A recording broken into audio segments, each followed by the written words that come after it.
It's magazines today, Pee-wee, or as Dan's mom called them, scandal sheets.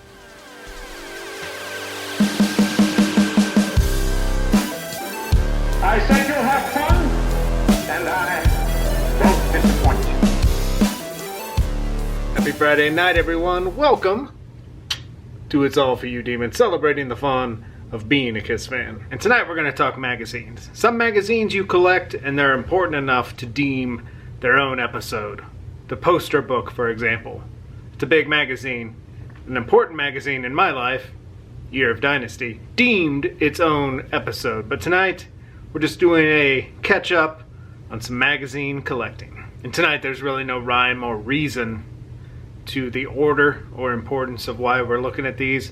They're just fun to add to your collection. And so first, we're going to go with the October 28th to November 3rd TV guide. And if you're a Kiss fan, you know what's inside this TV guide. Mork and Mindy's on the cover. Can't get any more 70s fun than that.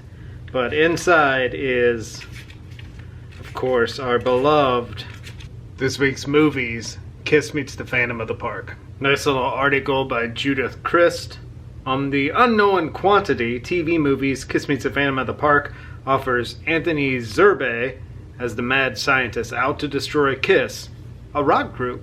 And then we actually have the movie in the 8 o'clock time slot, and all it says is see the close-up below.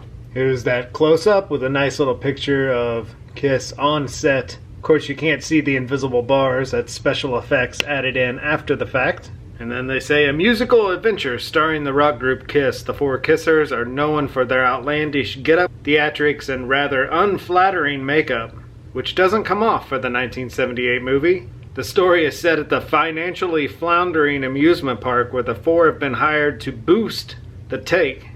But their chores don't stop at performing. A mechanical wizard named Abner Devereaux, the brains behind the rides and attractions, has been fired by the park owner and now wants to get back at Kiss. The result, a battle between good and evil, pitting the quartet against Abner's army of robots. Kiss performs Rock and Roll All Night, Love Gun, Black Diamond, and comprise of Gene Simmons, Paul Stanley, Ace Frehley, and Peter Criss. Other cast members, Melissa, Deborah Ryan, Sam, Terry Lester, Calvin, Carmine Caridi, Chopper, John Dennis Johnston. And then, of course, on the other side, you get just the fun late 1970s TV. But I thought this was a good, probably belongs in every Kiss fan's home. I mean, if you love Phantom of the Park, you love Halloween time, you need to have a piece of history that, can you imagine being a kid in 1978, and even before Phantom hit your TV screen, your mom comes home with this TV guide, and just scrolling through that TV guide, hoping to see a picture of Kiss, seeing it. I'm sure a lot of these TV guides are missing that picture because it would have gone up on said kid's wall, just like a good Kiss fan should. Now, we just talked about Phantom of the Park and the TV guide and being a kid in the 1970s, and if you were a kid in the 1970s, in 1980s, you remember the Scholastic Book Fair. And nothing reeked more of the Scholastic Book Fair than Bananas magazine. And this is the Bananas magazine with Kiss on the cover, 1978, and the Great Kiss Off. And all this is a group of fans, Kiss fans, writing into Bananas saying why they like Kiss and why they don't like Kiss. And it's pretty fun. This is the Kiss no section. Kids don't like Kiss. And this is the Kiss yes section of kids who do like Kiss. Some great 78 era solo photos and just some real good accounts from fans of why they don't like Kiss. Others say point blank the Kiss act is sick and even dangerous. You don't get any more elementary school fun than that. And even when you open this up and it says next month in Bananas and it's Close Encounters of the Third Kind, Good Times. They probably talk about Good Times, the TV show, in here, but Good Times. This next magazine is a teen favorites, Kiss, from 1978, and I always find it very odd when a magazine is from 1978 and none of the pictures are from that era. Most of the pictures are from the early to mid 70s. Always gives it a weird vibe. Like you feel like you're looking at a really old magazine, but it's not. It's just a cash grab. Putting Kiss on the cover and full of good Kiss content. These magazines aren't that visually appealing cover-wise. I think when you got into magazines actually using 78, 79 photos in that era, it was more of an eye grab. This is still fun, but a lot of the pictures inside are old pictures, not a lot of brand new stuff. A lot of black and white. Gene Simmons, the fire-breathing phantom from hell. My mom would have loved to have read that in 1978. Oh, Gary! This would have been my last Kiss magazine ever. Test Your Kiss Ability. Kiss's first album to hit platinum was Destroyer, Rock and Roll Over, or Alive. I'm going with Alive. Answers on page 48. A few moments later. And eventually 3C, Alive. I was correct. If I had my mom seen that Gene Simmons headline, this would have been in the trash. It's crazy to think how many Kiss photos still exist in these magazines, because if I was a kid in 1978 and my mom came home from TG&Y with this magazine, a lot of these pictures would have gone up on my wall. Always fun to grab an old Kiss magazine.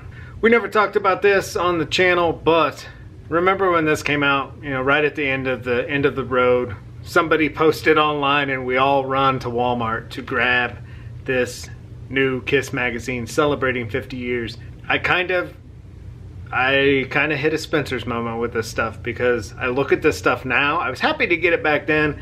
I look at it now and I'm like, why did I grab this?